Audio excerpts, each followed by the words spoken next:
xabaringiz bormi? O'sha mashhur Dubay Burj Khalifa fontani uzoq vaqt yopiq edi va nihoyat ta'mirdan so'ng ochildi.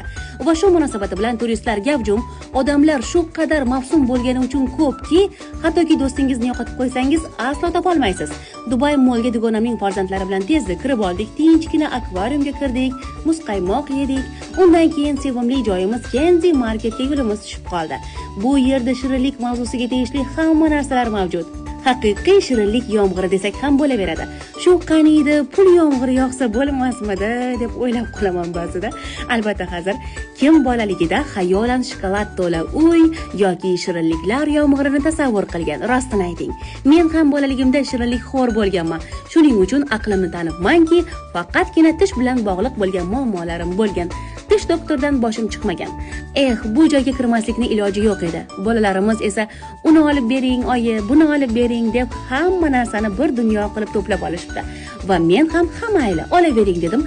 Oxirida esa strategiya qildik. Tanlaganlaringizni faqat bittasini olib beraman dedim. Bunday holatda qizim rosa yig'laydimi desam, yaxshi, anchagina tushunib qolibdi, xarxasha qilmadi. O'zi hammadan ham o'g'lim Denislom juda ham muloyim. Nima olib bersangiz ham rozi bo'laveradi va indamaydi. Qizimni esa allaqachon o'zining shaxsiy fikri bor va yaxshigina qaysar. Uni kiyim-kechak mavzusida yoki shirinliklar mavzusida ham hech ham aldab bo'lmas edi. Bu tug'ma liderlarcha xarakter. Baxtli bolalik bo'lgani yaxshi, lekin tarbiya va me'yor darajalarini o'rgatsak, kelajakda o'zimiz qiynalmaymiz. Bu safargi manzilimiz 1 oy 2 oy emas, balki 15 kun bo'ldi. Sababi bolalarimizning bog'chasi va maktablari bor. Kattalarning esa muhim rejalari. Video yoqqan bo'lsa, reaksiyalaringizni kutib qolamiz. Aytgancha, hurmatli onalar, farzandlaringiz yig'laganda qanday strategiyalarni qo'llaysiz?